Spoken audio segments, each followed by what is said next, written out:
Fshatrat e Gjirokastrës po kalojnë një nga periudhat më të vështira, por njëkohësisht edhe më të bukura të vitit. Në fshatin Kakoz në zonën e Lunçërisë, banorët i gjejmë këto ditë angazhuar në baçet e tyre, duke u kujdesur për të mbjellat, perimet dhe frutat në një punë të përditshme që kërkon përkushtim dhe mund. Për fshatin kjo është periudha më e vështirë për neve, se tani i kemi mbjellë të tëra, perime të tëra, po duan shërbime. Duan prashitje, duan sidomos vaditje, si do është problem shumë. Megjithatë fshati ton ka ujë. Nuk e kemi kaq të madh.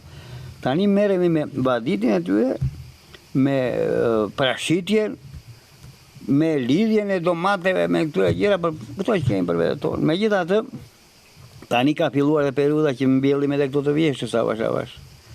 Jo lakër, kokë, jo preshin, jo lule lakër kemi mbjellë, po na shik të tëra. Edhe këto duan shërbime, duan një tra, duan prashitur, duan me këto pura. Ka banor që i tregtojnë nga fshati juaj? Të rrallë. Një nga ata që tregtoj jam edhe unë. Se tani unë jo se dua të mbjellë për tregti, po ngelen. Për shumë si vetë me domate, unë ka vajtë 6-7 herë në treg. Se mbolla domate ngelen, qartë i bëja. Një dhe domate që kemi ne, si Kakos, në 3 shkollë me njërë ka shie shumë të mirë. Me kushtra, mbjellë, në të tëra në caf, domate, barbunja, fasule, pepere, partigjan, në të tëra. Behari është me punë të shumta? Shumë, jo një qikë. Të gjithë banorët mbjellin? Mirë, të gjithë. Të gjithë mbjellin, se duhem të rojnë.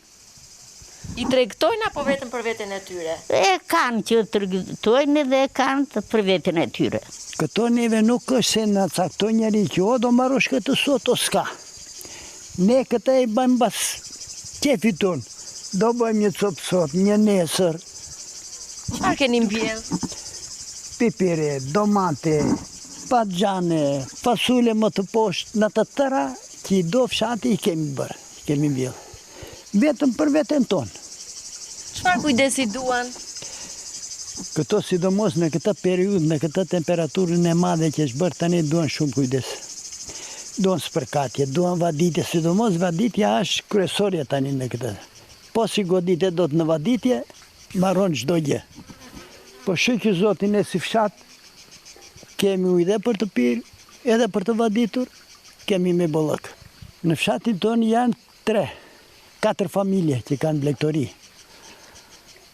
Janë 3 me dhën edhe 1 me dhi. Produktin e qojnë në Baxho, sidomos këta të dhënë dhe qojnë vinë mirë ajo firma e Sarandës. Tani ju afron festa e fshatit, apo jo? Pa tjetër, ne me zi e presë, ja shkojnë se që ku bëjmë sa regullime, sa pastrime, me këto sebepe, regullojt edhe një diçka në fshatë.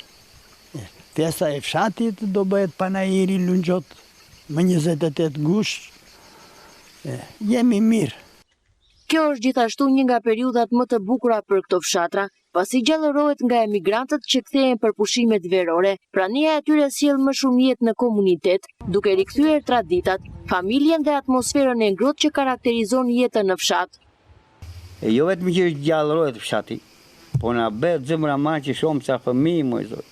Bërë shohim fëmijë kënaq kemi kur i shohim, se tani kthehen fëmija jo për kemi ca festat e fshatit, jo për pushimet që janë ata ndeja, me thënë të drejtën gjallërohet fshati s'ka më mirë. Të kënaq është sidomos në darkë tek neve, një darkë, gumzhin shesh i fshatit, gumzhin nga fëmija. Për festa po, vinë plot. Si mbas punës që kanë, kjo si janë me punë. Nuk vinë dot, nuk u japin leje, po që marrin pushimet vinë të tërë. Fshatrat e zonës së Lunçërisë po tërheqin edhe turistë të huaj, të cilët i preferojnë për natyrën e bukur dhe mikpritjen e banorëve. Në zonë janë hapur edhe disa bujtina, duke e kthyer këtë krahi në një destinacion gjithnjë më të kërkuar për turizmin rural dhe përvojat autentike.